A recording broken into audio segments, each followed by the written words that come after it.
So നമ്മൾ അടുത്തായിട്ട് കാണാൻ പോകുന്നത് inversions of slider crank mechanism. അതിലെ ഓൾറെഡി നമ്മൾ കുറച്ച് ഇൻവേർഷൻസ് കണ്ടു. അടുത്ത ഇൻവേർഷനാണ് Whitworth quick return mechanism. So പേര് സൂചിപ്പിക്കുന്ന പോലെ തന്നെ ഇത് നമ്മൾ ഷേപ്പിംഗ് മെഷീൻസ്, സ്ലോട്ടിംഗ് മെഷീൻസിൽ യൂസ് ചെയ്യുന്ന ഒരു മെക്കാനിസമാണ്. പേരിനകത്തൊരു ക്വിക്ക് റിട്ടേൺ മോഷൻ എന്ന് പറയുന്നുണ്ട് അല്ലേ. അപ്പോൾ കഴിഞ്ഞ ദിവസം നമ്മൾ കണ്ട പോലെ തന്നെ കഴിഞ്ഞ ദിവസം നമ്മൾ കണ്ട crank and slotted lever mechanism ഒരു ക്വിക്ക് റിട്ടേൺ മെക്കാനിസം ആയിരുന്നു. അപ്പോൾ അതേപോലെ തന്നെയുള്ളൊരു മറ്റൊരു മെക്കാനിസമാണ് Whitworth quick return mechanism. Okay, so coming into the details of the mechanism, this mechanism is having 4 links. This link 1 is a slotted bar, link 2 is a fixed link, link 3 is a crank, and link 4 is a slider. So all these 4 links combine together to form the quick return mechanism. So ഇവിടെ നോക്കുക, link 2 ആണ് fix ചെയ്തിരിക്കുന്ന link. ഇതാണ് link 2. ഈ link 2വിനോട് attach ചെയ്തിരിക്കുന്നത് link 3 ആണ്. ആ link 3 ആണ് നമ്മുടെ ക്രാങ്ക്. ലിങ്ക് 3യുടെ അറ്റത്ത് ഒരു സ്ലൈഡറുണ്ട്. ആ സ്ലൈഡർ ഈ സ്ലോട്ടഡ് ബാറിൽ കൂടെ ടു ആൻഡ് ഫ്രോ മൂവ് ചെയ്തുകൊണ്ടിരിക്കും. Okay, so as A crank rotates the slider moves along the slotted bar. So അങ്ങനെയാണ് ഇതിൻ്റെ വർക്കിംഗ് നമ്മൾ അച്ചീവ് ചെയ്യുന്നത്. സോ നേരത്തെ നമ്മൾ കണ്ട ആ ക്വിക്ക് റിട്ടേൺ മെക്കാനിസത്തോട് സിമിലർ ആയിട്ടുള്ളൊരു മെക്കാനിസമാണ് Whitworth quick return mechanism. So we can go into the details of the mechanism. So this mechanism is mostly used in shaping and slotting machine.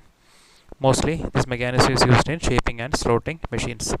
The link CD or link to form the turning pairs is fixed. This is the link CD.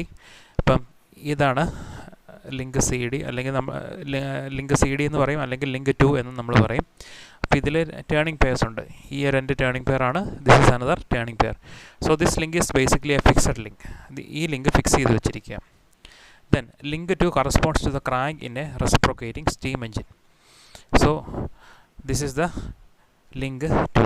അപ്പോൾ ഈ link 2 എന്ന് പറയുന്നത് normally നമ്മൾ reciprocating steam engine consider ചെയ്യുവാണെങ്കിൽ അതിൻ്റെ crank ആയിട്ടുള്ള portion ആയിരിക്കും link 2 ആയിട്ട് നമ്മൾ നോർമലി എടുക്കുന്നത്. Link the driving crank CA or link 3 rotates at a uniform angular speed. Driving crank എന്ന് പറഞ്ഞത് ലിങ്ക് 3 ആണ്. അപ്പോൾ ഈ ലിങ്ക് 2 ഫിക്സ് ചെയ്തിരിക്കുക. ലിങ്ക് 2വിൻ്റെ ഒരു എൻഡിനോട് അറ്റാച്ച് ചെയ്തിരിക്കുന്നതാണ് ലിങ്ക് 3. സോ ലിങ്ക് 3 ആണ് ഡ്രൈവിംഗ് ക്രാങ്ക്. നമ്മൾ ഡ്രൈവ് കൊടുക്കുന്ന ക്രാങ്ക് എന്ന് വെച്ചാൽ ഒരു റൊട്ടേഷൻ മോഷൻ അച്ചീവ് ചെയ്യുന്നതാണ് ഡ്രൈവിംഗ് ക്രാങ്ക്. മനസ്സിലായോ? So this rotation motion is achieved by the driving crank. So it is called, അതുകൊണ്ടാണ് നമ്മൾ ഈ റൊട്ടേഷൻ 360 ഡിഗ്രിയിൽ റൊട്ടേറ്റ് ചെയ്യുന്നത് ഈ ഡ്രൈവിംഗ് ക്രാങ്ക് ആണ്. അപ്പോൾ അതുകൊണ്ട് നമ്മൾ അതിനെ ഡ്രൈവിംഗ് ക്രാങ്ക് എന്ന് നമ്മൾ പറയുന്നു. സോ ലിങ്ക് 3 ആണ് നമ്മുടെ driving crank. Then the slider or link 4 attached to the crank pin at A slides along the slotted bar PA which oscillates at a pivoted point D. നമ്മൾ crank and slotted liver മെക്കാനിസത്തിനകത്ത് കാണുന്ന പോലെ തന്നെ ഈ link 3യുടെ എൻഡിൽ ഒരു slider ഉണ്ട്. That slider is the next link, that is link 4. മനസ്സിലായല്ലോ? So the slider attach to the crank pin at a slides along the slotted bar PA. അപ്പം ഈ സ്ലൈഡർ ഈ ഒരു ക്രാങ്കിൻ്റെ എൻഡിൽ നമ്മൾ പിൻ ചെയ്ത് വെച്ചിരിക്കുകയാണ്. സോ സംഭവിക്കുന്നത് എന്താണെന്ന് വെച്ചാൽ ക്രാങ്ക് റൊട്ടേറ്റ് ചെയ്യുന്നതിനനുസരിച്ച് സ്ലൈഡർ ഈ സ്ലോട്ടഡ് ബാറിൽ കൂടെ സ്ലൈഡ് ചെയ്തുകൊണ്ടിരിക്കും. The connecting road PR carries the ram at R to which the cutting tool is fixed. അപ്പോൾ ഇവിടെ നോക്കിയാൽ മതി, ഇതൊരു സ്ലോട്ടഡ് ബാറാണ്. ഈ ഒരു സ്ലോട്ടഡ് ബാറിൽ കൂടെ ഈ ഒരു സ്ലൈഡർ ഇങ്ങനെ മൂവ് ചെയ്തുകൊണ്ടിരിക്കും. മനസ്സിലായല്ലോ? അപ്പോൾ ഈ സ്ലൈഡർ മൂവ് ചെയ്യുന്നതിനനുസരിച്ച് ഈ സ്ലോട്ടഡ് ബാറിനും ഒരു ടു ആൻഡ് ഫ്രോ മോഷൻ കിട്ടിക്കൊണ്ടിരിക്കും. അപ്പോൾ ആ സ്ലൈഡർ ഈ ഒരു സ്ലോട്ടഡ് ബാറിന് മോഷൻ കിട്ടുന്നതിനനുസരിച്ച് സ്ലോട്ടഡ് ബാറിൻ്റെ എൻഡിലെ ഒരു പോയിൻ്റാണ് PA. ഈ P എന്നുള്ള പോയിൻ്റ് റാമിനോട് അറ്റാച്ച് ചെയ്തിരിക്കുന്നത്. റാം എന്ന് വെച്ചാൽ എന്തുവാ? നമ്മൾ ടൂൾ ഹോൾഡ് ചെയ്തിരിക്കുന്ന ആ ഒരു പോർഷനെയാണ് നമ്മൾ റാം എന്ന് പറയുന്നത്. മനസ്സിലായല്ലോ? അപ്പോൾ ഈ ഫിഗർ നോക്കിയാൽ മതി, ഈ സ്ലോട്ടഡ് ബാറിൽ കൂടെ ഈ ഒരു സ്ലൈഡർ മൂവ് ചെയ്യുന്നതിനനുസരിച്ച്, ഇതാണ് സ്ലൈഡർ, ക്രാങ്ക് റൊട്ടേറ്റ് ചെയ്യുന്നതിനനുസരിച്ച് സ്ലൈഡർ ഈ സ്ലോട്ടഡ് ബാറിൽ കൂടെ മൂവ് ചെയ്യും. സ്ലോട്ടഡ് ബാറിൽ കൂടെ മൂവ് ചെയ്യുമ്പോൾ സ്ലോട്ടഡ് ബാറിനൊരു മോഷൻ കിട്ടും. സ്ലോട്ടഡ് ബാറിൻ്റെ മോഷൻ അനുസരിച്ച് സ്ലോട്ടഡ് ബാറിൻ്റെ ഒരെൻഡ് PA ഈ റാമിനോട് കണക്ട് ചെയ്തിരിക്കുക. സോ സ്ലോട്ടഡ് ബാർ മൂവ് ചെയ്യുന്നതിനനുസരിച്ച് ഈ റാം മുന്നോട്ടും പുറകോട്ടും മുന്നോട്ടും പുറകോട്ടും മൂവ് ചെയ്തുകൊണ്ടിരിക്കും. അപ്പോൾ മുന്നോട്ടും പുറകോട്ടും മൂവ് ചെയ്യുന്നതിനനുസരിച്ച് റാമിലാണ് നമ്മൾ ടൂൾ ഫിക്സ് ചെയ്യുന്നത്. റാം റൈറ്റ് സൈഡിലോട്ട് പോകുമ്പോൾ കട്ടിങ് നടക്കും. അതാണ് ഈ ആരോ കാണിച്ചിരിക്കുന്നത്. റാം ലെഫ്റ്റിലിരിക്കുന്ന റാം റൈറ്റ് സൈഡിലോട്ട് പോകുമ്പോൾ കട്ടിങ് സ്ട്രോക്ക് നടക്കും. റൈറ്റിലിരിക്കുന്ന കട്ടിങ് സ്ട്രോക്ക് നടന്നതിന് ശേഷം ആ റാം തിരിച്ച് തിരിച്ച് റിട്ടേൺ പൊസിഷനിലോട്ട് വരുമ്പം അതാണ് റിട്ടേൺ സ്ട്രോക്ക്. സോ ഇങ്ങനെയാണ് ബേസിക്കലി ഇതിൻ്റെ വർക്കിംഗ് നടക്കുന്നത്. ഇനി നമുക്ക് കണ്ടെത്തേണ്ടത് എങ്ങനെ ഈ ഒരു ക്വിക്ക് റിട്ടേൺ മോഷൻ ഇവിടെ അച്ചീവ് ചെയ്യുന്നു എന്നുള്ളതാണ് മെയിൻ ആയിട്ടുള്ള കാര്യങ്ങൾ. ഓക്കെ, സോ അതെങ്ങനെ അച്ചീവ് ചെയ്യുന്നു എന്നുള്ളത് നമുക്ക് നോക്കാം. സോ ഇതിൻ്റെ ഈ വർക്കിംഗ് കാണുന്നതിന് മുമ്പ് നമുക്ക് അതിൻ്റെ ആനിമേഷൻ ജസ്റ്റ് ഒന്ന് കാണാം. ആനിമേഷൻ കാണുമ്പോൾ നിങ്ങൾക്ക് പിന്നീട് അത് പെട്ടെന്ന് മനസ്സിലാവും. ഓക്കെ, സോ ആനിമേഷൻ പാർട്ട് നമുക്ക് നോക്കാം. സോ നമ്മൾ ശരിക്കും പറഞ്ഞാൽ നമ്മുടെ റൊട്ടേറ്റിംഗ് മെമ്പർ എന്ന് പറയുന്നത് ശരിക്കും ഡ്രൈവിംഗ് ക്രാങ്ക് ആണ് അല്ലേ. പക്ഷേ നമ്മുടെ ആനിമേഷനകത്ത് ക്രാങ്ക് ആയിട്ടല്ല കാണിച്ചിരിക്കുന്നത്, അതൊരു റൊട്ടേറ്റിംഗ് ഡിസ്ക് ആയിട്ടാണ് കാണിച്ചിരിക്കുന്നത്. അങ്ങനെ ഒരു ചെറിയ വ്യത്യാസമുണ്ട്. അപ്പോൾ നിങ്ങൾ ഇത് കാണുമ്പോഴത്തേക്കും നമുക്ക് ശരിക്കും പറഞ്ഞാൽ ഈ ക്രാങ്ക് ആണ് റൊട്ടേറ്റ് ചെയ്യുന്നത്. ഒരു ക്രാങ്ക് എന്ന് വെച്ചാൽ ഒരു ലിങ്കാണ്. ആ ലിങ്ക് റൊട്ടേറ്റ് ചെയ്യുന്നതിനനുസരിച്ചാണ് ഇവിടെ നമുക്ക് പവർ കിട്ടുന്നത്. അപ്പോൾ ഞാൻ ആനിമേഷനകത്ത് നമുക്ക് കറക്റ്റ് ഇതുപോലത്തെ ഒരു ആനിമേഷൻ കിട്ടത്തില്ല. കറക്റ്റ് ഒരു ലിങ്കായിട്ടുള്ള ക്രാങ്ക് അല്ല നിങ്ങൾ കാണാൻ പോകുന്നത്, ഒരു സർക്കുലർ ഡിസ്ക്കാണ് കാണുന്നത്. അപ്പോൾ അതിൻ്റെ വർക്കിംഗ് മാത്രം നിങ്ങൾ കണ്ടുവെക്കുക. എല്ലാ ലിങ്ക്സും ഒരുപോലെ ഇപ്പോൾ ഈ പടത്തിനകത്ത് കാണുന്ന പോലെ തന്നെ ആ അനിമേഷനകത്ത് കാണണമെന്നില്ല. ഈ ഒരു ഡ്രൈവിംഗ് ക്രാങ്ക് ഈ ഒരു പടത്തിലൊരു ലിങ്കാണ്, പക്ഷെ നമ്മൾ കാണാൻ പോകുന്ന ആ അനിമേഷനിൽ ഒരു സർക്കുലർ ഡിസ്ക്കായിട്ടാണ് കാണുന്നത്. സോ നിങ്ങൾ അതിൻ്റെ വർക്കിംഗ് എങ്ങനെയാണെന്ന് മാത്രം ഒന്ന് മനസ്സിലാക്കി വെക്കുക. ഓക്കെ, സോ ഇതിൻ്റെ വർക്കിംഗ് ഒന്ന് നോക്കുക. ഇപ്പം ഇതാണ് ഈ ബ്ലാക്ക് കളറിൽ കാണുന്ന ഇതാണ് ഫസ്റ്റ് ലിങ്ക്. നിങ്ങൾക്ക് കാണാൻ പറ്റും, ഇത് ഫസ്റ്റ് ലിങ്ക് ഫിക്സ് ചെയ്തിരിക്കുക. ഇതാണ് സ്ലോട്ടഡ് ബാർ. ഇതാണ് കണ്ടോ വർക്കിംഗ് നടക്കുന്നുണ്ടോ. ഇതിൽ നമ്മുടെ ആ പടം പോലെ തന്നെ എക്സാക്റ്റ് റെപ്ലിക്ക ആയിട്ടുള്ള ഒരു പടമല്ല നമ്മൾ കാണുന്നത്. ഇത് കണ്ടോ, ഈ നമ്മുടെ പടത്തിനകത്ത് നമുക്കൊരു ലിങ്കായിട്ടാണ് നമ്മുടെ ക്രാങ്ക് ഉള്ളത്. പക്ഷേ ഇത് കണ്ടോ, ഈ ക്രാങ്ക് എന്ന് പറയുന്നത് ഇതൊരു സർക്കുലർ ഡിസ്ക്കാണ് ശരിക്കും പറഞ്ഞാൽ ഇവർ അനിമേഷനകത്ത് വെച്ചിരിക്കുന്നത്. സോ എനിക്കത് കറക്റ്റായിട്ട് നമ്മുടെ ഫിഗർ അനുസരിച്ച് തന്നെയുള്ള ഒരു അനിമേഷൻ കിട്ടിയില്ല. അപ്പോൾ അതുകൊണ്ടാണ് ഇങ്ങനെ ഒരു അനിമേഷൻ കാണിക്കേണ്ടി വന്നത്. നിങ്ങൾ ഒറ്റ കാര്യം മാത്രം നോക്കിയാൽ മതി, ഇതിൻ്റെ വർക്കിംഗ് കണ്ട് മനസ്സിലാക്കുക. മനസ്സിലായല്ലോ, ഇതാണ് നമ്മുടെ fixed link. So this is the fixed link. Crank എന്ന് പറയുന്നത് ഈ പച്ച ഡിസ്ക്കാണ്. നമ്മുടെ കേസിൽ ശരിക്കും പറഞ്ഞാൽ ഒരു ലിങ്കാണ്, പക്ഷേ ഈ ഒരു അനിമേഷനകത്ത് ഈ ഒരു പച്ച ഡിസ്ക്കാണ് ഡ്രൈവിംഗ് ക്രാങ്ക്. ഈ പച്ച ഡിസ്ക് റൊട്ടേറ്റ് ചെയ്യുന്നതിനനുസരിച്ചാണ് ഇവിടെ നമുക്ക് മോഷൻ കിട്ടുന്നത്. ഓക്കെ, അതിനുശേഷം പിന്നെ ഇതാണ് സ്ലോട്ടഡ് ബാർ. ഈ ഒരു ക്രാങ്കിൻ്റെ എൻഡിൽ ഇവിടെ സ്ലൈഡറുണ്ട്. ഈ ഒരു സ്ലൈഡർ റൊട്ടേറ്റ് ചെയ്യുന്നതിനനുസരിച്ച് ഈ സ്ലോട്ടഡ് ബാറിൽ കൂടെ ആ സ്ലൈഡർ സ്ലൈഡ് ചെയ്തുകൊണ്ടിരിക്കും. സ്ലോട്ടഡ് ബാറിൽ കൂടെ സ്ലൈഡ് ചെയ്യുന്നതിനനുസരിച്ച് നമുക്ക് സ്ലോട്ടഡ് ബാറിൻ്റെ ഈ എൻഡും നമ്മുടെ ടൂളുമായിട്ട് റാമുമായിട്ട് കണക്ട് ചെയ്തിരിക്കും. ഈ പോർഷനാണ് റാം. സോ സ്ലോട്ടഡ് ബാറിൻ്റെ അപ്പുറത്തെ എൻഡും ഈ റാമുമായിട്ട് ഒരു ലിങ്ക് വഴി കണക്ട് ചെയ്തിട്ടുണ്ട്. അതാണ് നമ്മൾ PR എന്ന് പറഞ്ഞ് നമ്മൾ ആ ലിങ്കിൻ്റെ നെയിമും കണ്ടത്. എന്നിട്ട് അപ്പോൾ ഈ സ്ലോട്ടഡ് ബാറും ഈ ഒരു റാമുമായിട്ട് കണക്ട് ചെയ്തിട്ടുണ്ട്. സോ സ്ലോട്ടഡ് ബാർ മൂവ് ചെയ്യുന്നതിനനുസരിച്ച് ഈ റാം മുന്നോട്ടും പുറകോട്ടും മൂവ് ചെയ്തുകൊണ്ടിരിക്കും. സോ അതിൻ്റെ വർക്കിംഗ് നമുക്ക് നോക്കാം. വർക്കിംഗ് നോക്കുമ്പോൾ ഇങ്ങനെ ഇരിക്കും, കണ്ടല്ലോ. ക്രാങ്ക് റൊട്ടേറ്റ് ചെയ്യുന്നു. ക്രാങ്ക് റൊട്ടേറ്റ് ചെയ്യുന്നതിനനുസരിച്ച് ഈ സ്ലോട്ടഡ് ബാറിൽ കൂടെ സ്ലൈഡ് ചെയ്യുന്നുണ്ട്. സ്ലൈഡ് ചെയ്യുന്നതിനനുസരിച്ച് ഈ സ്ലോട്ടഡ് ബാറിൻ്റെ ഒരു എൻഡിൽ ഒരു ലിങ്ക് പ്രൊവൈഡ് ചെയ്തിട്ടുണ്ട്. ആ ലിങ്ക് നമ്മുടെ എല്ലാ റാമുമായിട്ട് അറ്റാച്ച് ചെയ്തിരിക്കുകയാണ്. സോ ആ റാമിനെ അത് മൂവ് ചെയ്തുകൊണ്ടിരിക്കും. ഇപ്പോൾ ഈ ഫിഗർ നോക്കുമ്പോൾ തന്നെ നിങ്ങൾക്കറിയാം, കണ്ടോ, കട്ടിങ് സ്ട്രോക്ക്, മുന്നോട്ടുള്ള സ്ട്രോക്ക് വളരെ സാവധാനത്തിലാണ് നടക്കുന്നത്, പുറകോട്ടുള്ള റിട്ടേൺ സ്ട്രോക്ക് വളരെ ഫാസ്റ്റായിട്ടാണ് നടക്കുന്നത്. കണ്ടല്ലോ, രണ്ടും തമ്മിൽ നിങ്ങളൊന്ന് കമ്പയർ ചെയ്താൽ മതി. ഈ കട്ടിങ് സ്ട്രോക്ക് വളരെ ഫാസ്റ്റായിട്ടാണ് നടക്കുന്നത്. ഇപ്പോൾ ഇത് കണ്ടോ, കട്ടിങ് ഇങ്ങോട്ട് നടന്നു, റിട്ടേൺ വളരെ ഫാസ്റ്റായിട്ട് തിരിച്ചു പോയി, വീണ്ടും കട്ടിങ് ഇങ്ങോട്ട് നടക്കുന്നു, അത് സാവധാനത്തിലാണ് നടക്കുന്നത്. റിട്ടേൺ സ്ട്രോക്ക് വളരെ ഫാസ്റ്റായിട്ട് തിരിച്ചു പോയി. മനസ്സിലായല്ലോ. സോ ഈ രീതിയിലാണ് ഈ Whitworth quick return mechanism work ചെയ്യുന്നത്. നിങ്ങൾക്ക് കാര്യങ്ങൾ ഏകദേശം മനസ്സിലായെന്ന് വിചാരിക്കുന്നു. ഇനി നമുക്ക് ആ ഫിഗർ അനുസരിച്ചുള്ള എക്സ്പ്ലനേഷനിലോട്ട് പോകാം. ഓക്കെ, സോ ഫോർവേഡ് മോഷൻ അല്ലെങ്കിൽ ഫോർവേഡ് മോഷൻ തന്നെയാണ് കട്ടിംഗ് സ്ട്രോക്ക് എന്ന് പറഞ്ഞ് ഉദ്ദേശിക്കുന്നത്. സോ ഫോർവേഡ് മോഷൻ കട്ടിംഗ് സ്ട്രോക്കിൽ ഇതെങ്ങനെയാണ് സംഭവിക്കുന്നത്, ഈ വർക്കിംഗ് എങ്ങനെയാണ് നടക്കുന്നത്, ക്വിക്ക് റിട്ടേൺ ആയിട്ടുള്ള ഈ മോഷൻ എങ്ങനെ കിട്ടുന്നു എന്നുള്ളതാണ് നമ്മളിപ്പോൾ കാണുന്നത്. The crank CA moves from the position CA1 to CA2. Crank ഏതാ? ഇതാണ് ക്രാങ്ക്. CA എന്നുള്ള ഈ ലിങ്കാണ് ക്രാങ്ക് അല്ലേ. So this is the crank. Cutting stroke നടക്കുന്നതിൻ്റെ ആരംഭത്തിൽ the crank will be at the position CA1. This is the A1 position and this is the A2 position. ഇവിടെ A1 A2 എന്നൊക്കെ കാണിക്കുന്നുണ്ട്. എന്ന് വെച്ചാൽ ക്രാങ്കിൻ്റെ പല ലൊക്കേഷനാണ് അത് ഇൻഡിക്കേറ്റ് ചെയ്യുന്നത്. So CA1 corresponds to this location. This is C and this is A1. So CA1 corresponds to this location. CA2 corresponds to this location of the crank. So initially in the forward motion, the crank will be at CA1. The position of crank will be at CA1. So cutting stroke നടക്കുന്നതിന് തൊട്ട് മുന്നേ ക്രാങ്കിൻ്റെ position CA1-ലായിരിക്കും. When the crank rotates from CA1 to CA2 cutting stroke take place. ഇത് CA1-ൽ നിന്ന് CA2-ലോട്ടൊന്ന് rotate ചെയ്ത് പോകുന്ന അത്രയും ആംഗിളിലാണ് ആക്ച്വലി കട്ടിങ് നടക്കുന്നത്. മനസ്സിലായല്ലോ.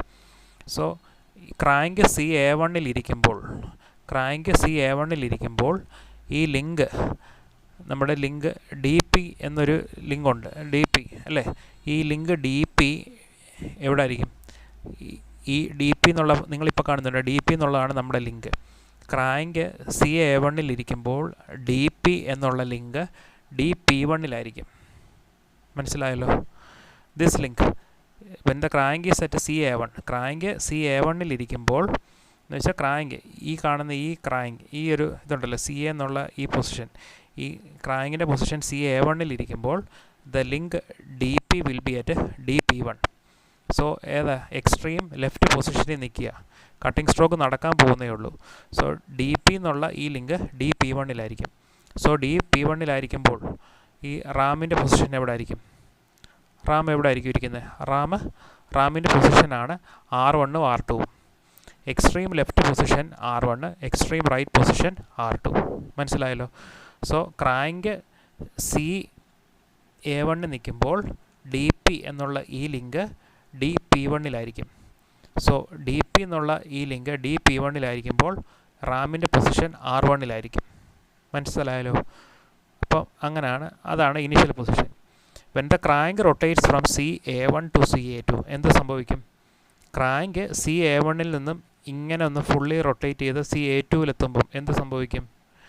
ഈ DP1-ലായിരുന്ന പൊസിഷനിലുള്ള ഈ ലിങ്ക് അല്ലേ, DP1-ലിരുന്ന ലിങ്ക് ഒന്ന് റൊട്ടേറ്റ് ചെയ്ത് DP2-ലോട്ടെത്തും. DP1-ലിരുന്ന ലിങ്ക് ഈ ലിങ്ക് അല്ലേ, DP1 എന്നുള്ള ഈ ലിങ്കാണ്. ആ ലിങ്കിൻ്റെ പൊസിഷൻ DP1 എന്ന് വെച്ചാൽ ഈ ഒരു പൊസിഷൻ DP1-ലിരുന്ന ലിങ്ക് ഒന്ന് കറങ്ങി DP2-ലോട്ട് വരും. DP2-ലോട്ട് വരുമ്പോൾ എന്ത് സംഭവിക്കും? ഈ കട്ടിംഗ് ടൂൾ അല്ലെങ്കിൽ റാം R1-ലിരുന്ന റാം R2-ലോട്ട് ട്രാവൽ ചെയ്യും. സോ R2-ലോട്ട് ട്രാവൽ ചെയ്യുന്ന സമയത്താണ് ഈ ടൂൾ ഉപയോഗിച്ച് കട്ടിങ് നടക്കുന്നത്. സോ അതൊരു നോർമൽ സ്പീഡിലേ നടക്കത്തുള്ളൂ. മനസ്സിലായല്ലോ. സോ കട്ടിങ്ങിന് എടുക്കുന്ന ആംഗിൾ നിങ്ങൾ ശ്രദ്ധിക്കുക. CA1 തൊട്ട് CA2 വരെയുള്ള ആ ഒരു റൊട്ടേഷനാണ് കട്ടിങ് നടക്കുന്നത്. So that angle is alpha. മനസ്സിലായല്ലോ. സോ ആ ആംഗിളാണ് ആൽഫ ആയിട്ട് നമ്മൾ പറയുന്നത്. So that is cutting stroke. ഇനിയും